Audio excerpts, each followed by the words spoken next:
এদেশে ভারতের দালালির দিন শেষ উল্লেখ করে সীমান্তে আরেকটি হত্যাও মেনে নেওয়া হবে না বলে হুঁশিয়ার করেছেন জাতীয় নাগরিক পার্টির আহ্বায়ক নাহিদ ইসলাম। জুলাই পদযাত্রার দ্বিতীয় দিনে কুড়িগ্রামের পথসভায় এই হুঁশিয়ারি দেন তিনি। তিস্তা মহাপরিকল্পনা বাস্তবায়নে কোনো টালবাহানা না করার আহ্বানও জানান তিনি। কুড়িগ্রাম থেকে জামাল হোসেনের ক্যামেরায় নূর হোসেনের রিপোর্ট।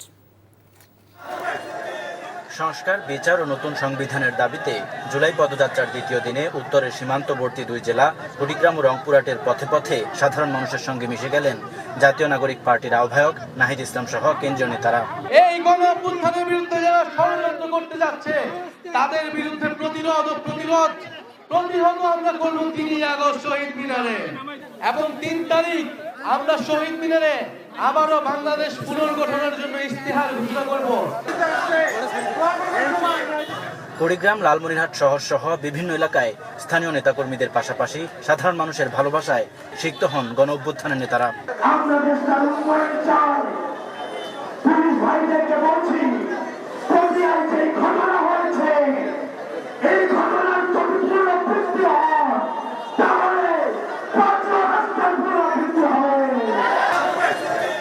পদযাত্রা থেকে নেতাদের বার্তা, শহর কেন্দ্রিক রাজনীতি না করে গ্রামীণ মানুষের সুখ দুঃখের সারথি হওয়া এনসিপির লক্ষ্য।